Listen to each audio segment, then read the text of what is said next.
foot includes buttonhole centered itself and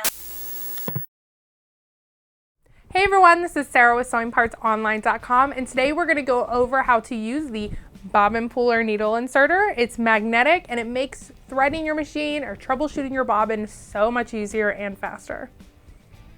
Now if you're looking at this and wondering what the hey is that, you are not alone. It is not a dental tool. It is actually for your sewing machine. It is a bobbin puller and needle inserter. It has two ends. This is the needle inserting end, and it has two holes. Well, it's just really one big hole, but one side is larger than the other to accommodate larger needles, and the other side for smaller needles. On the other end, we have the bobbin puller. This is great when if you're that kind of person who kind of fumbles with their hands, or you have trouble seeing, or you just like to have a nice manicure. This is a great tool for you.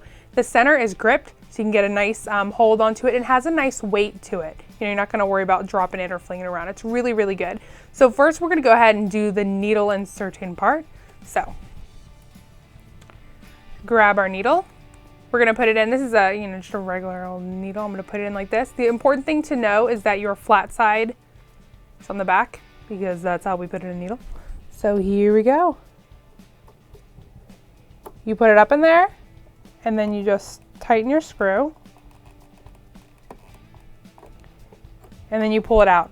Now when you're ready to take this out, I just had this happen. My needle actually fell into the bottom of my machine. So what you do, just hold it right there. Loosen this. Don't worry about fumbling fingers, because it'll catch it. Now if you've ever tried to change the needles in your serger, you know how much of a pain this can be. Now with this needle inserter, you can do it one needle at a time, just like we did on the sewing machine, or you can do it two at a time, which is pretty cool and a lot easier than doing it one at a time, especially since this is such a small space.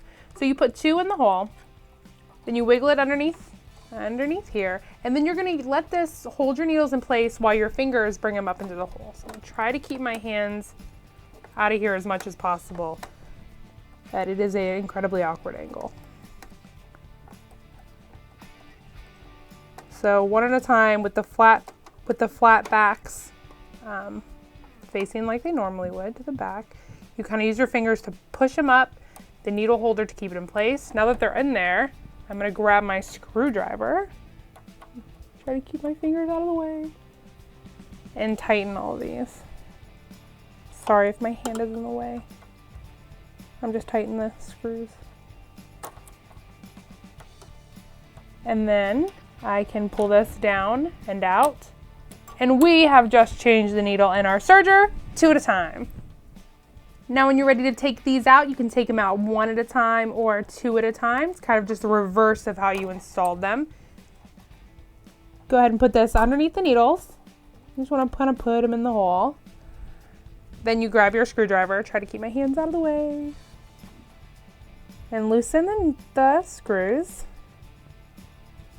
and just pull them out, which is so nice because my needles would fall into the serger so often. There we go, nice. So if you like to get your nails done, or you have long nails, you know how much of a pain it can be to get this bobbin out. Or if you have like fumbly fingers, or if you have like larger hands, these small spaces can be such a pain. So what we're gonna do is just pop this off, get it out of the way, bring it up. You can kind of wiggle it onto there, and bam, there you go, off. Very, very easy. To purchase your bobbin puller and needle inserter, visit us online at sewingpartsonline.com, on Google+ or on Facebook at facebook.com/sewingpartsonline.